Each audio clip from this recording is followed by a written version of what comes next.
समाजकारण हा आमच्या घरचा वारसाच आहे. कारण कसं आहे, आपली मुलं आपल्या घरात राहावी हे प्रत्येक आई वडिलांची इच्छा असते. प्रतिसाद खूप चांगला मिळतोय. येत्या येणाऱ्या 15 तारखेला महायुतीला मतदान करा. पालिकेच्या निवडणुकांच्या मतदानाला अवघे काही तास शिल्लक असताना कोल्हापूर महानगरपालिकेच्या निवडणुकीच्या निमित्ताने अनेक प्रभागातून उमेदवार हे प्रचाराच्या रणधुमाळीत उतरताना दिसत आहेत. प्रचाराच्या अंतिम टप्प्यात प्रचार आलेला असताना उमेदवारांची घाई गडबड झालेली आहे आणि जास्तीत जास्त मतदारांपर्यंत कसं पोहोचता येईल आणि मतदारांना आपल्या ज्या काही विकास कामांचा आढावा आहे, विकास कामांचा जो दृष्टिकोन आहे, मतदारांच्यापर्यंत पोहोचवून आपल्या पदरात त्यांचं मत कसं पाडता येईल या अनुषंगाने उमेदवारांचे सर्वच प्रयत्न चालू आहेत. याच अनुषंगाने आपण महायुतीचे शिवसेना पक्षाचे जे उमेदवार आहेत ओंकार जाधव हे आपल्या सोबत आहेत. नेमकं ह्या प्रभागाविषयी त्यांना काय वाटतं आणि त्यांच्या काय संकल्पना ते आपण जाणून घ्या. ओंकार सर नमस्कार. लाईव्ह मराठीमध्ये आपलं स्वागत आहे. एक तरुण उमेदवार आणि आपल्याला घरातून मिळालेला जो सामाजिक आणि राजकारणाचा वारसा आहे, ह्या निवडणुकीच्या निमित्ताने आपल्याला या कोल्हापूर महानगरपालिकेच्या नगरसेवकाच्या दृष्टिकोनातून काय करावं, काय संकल्पना आपल्याला कसं आहे, आपल्याला कोल्हापूर स्वच्छ आणि सुंदर आपल्याला करायचं आहे.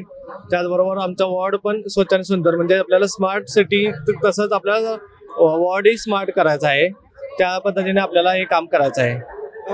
एकीकडे आपल्याला आपल्या घरातून समाज करायचा वारसा, आपले वडील नगरसेवक होते, आपले चुलते दिवंगत चंद्रकांत अण्णा जाधव हे आमदार होते आणि असं असताना आपल्या जो काय त्यांचा विकास कामाचा डोंगर आहे आणि त्यांचा वारसा पुढे करायचा थोडं दडपण वाटतं का? दडपण असं नाही, पण त्यांचं एक माझ्यावरचं म्हणजे सांगायचं आहे की समाजकारण हा आमच्या घरचा वारसाच आहे.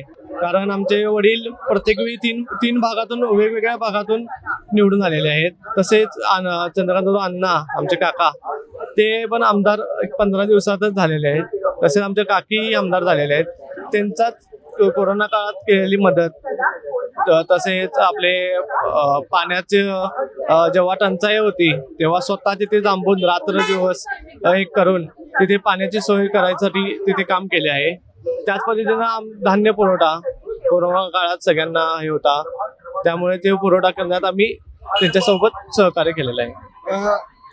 एक युवा उमेदवार आणि ह्या भागातील स्थानिक उमेदवार, एक कोल्हापूरच्या 5 वर्ष निवडणुका नव्हत्या, नगरसेवक नव्हत्या प्रभागाला, कोणकोणती कामं आपल्याला प्रामुख्याने करावीची वाटतं की जेणेकरून तरुण वर्ग असेल, ज्येष्ठ नागरिक असतील, महिला वर्ग असेल, त्यांना या सगळ्या विकासाच्या मुख्य प्रवाहात आणतील? पहिला कसे रस्ते, गटर्स, ड्रेनेज लाईन आणि लाईटची सोय ही निवाराची गरज आहे.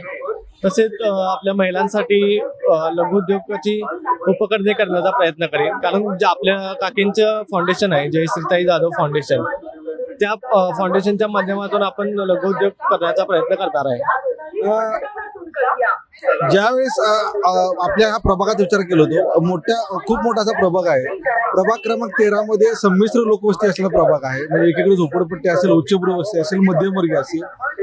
या ठिकाणी जेव्हा विकास कामं जेव्हा आणाल, रोजगारांचा जो विषय आहे आणि महिलांच्या वर्गांसाठी जे बचत गट असतील, याच्यातून एक मोठा जेव्हा आम्ही महिलांशी आपल्या प्रभागात बोललो तेव्हा त्यांच्या यापेक्षा की ज्या गृहिणी आहेत, मध्यमवर्गीय आहेत, त्यांच्या हाताला काहीतरी काम मिळेल, घर बसल्या काहीतरी रोजगार. त्यासाठीच आपण ते जयश्री जाधव फाउंडेशन यांच्या मार्फत आपण आता बरेच 500 ते 600 कार्यक्रम याच्या आधी आपण घेतलेले आहेत. तसेच आपण ते उपक्रम सगळेच आपण असं आपल्या या भागात पण आपण राबवू.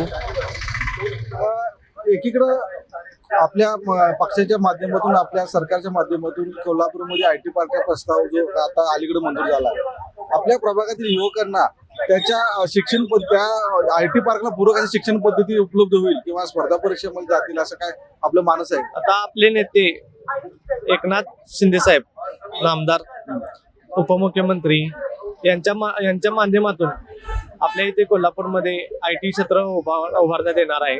त्यामुळे जे आता कोल्हापूरचे काही लोक पुणे, मुंबई, बेंगलोर या ठिकाणी IT कंपनी जात आहेत, त्यांच्यासाठी हा उपक्रम आणि हे IT पार्क इथं होणे खूप गरजेचं होतं.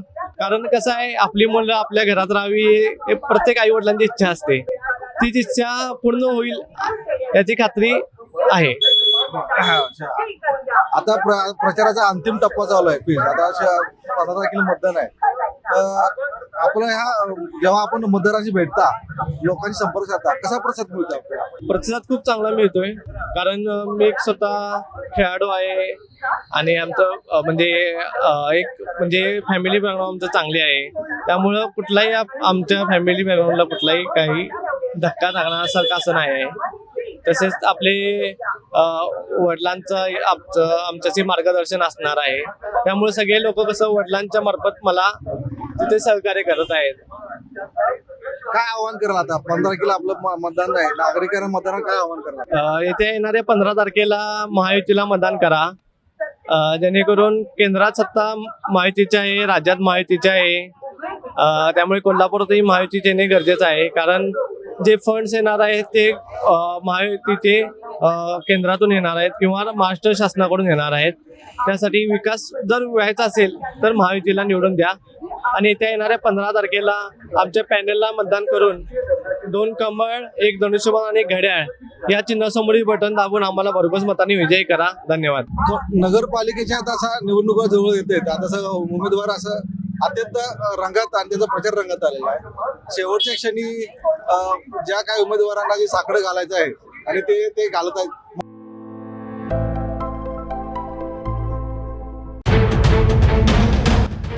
राजकारणातला किंग मेकर, सत्तेच्या सारी पटलावरील वोट कटर, बाजी पलटवणारा गेम चेंजर. पण अखेर या महापालिकेत कोण ठरणार धुरंधर?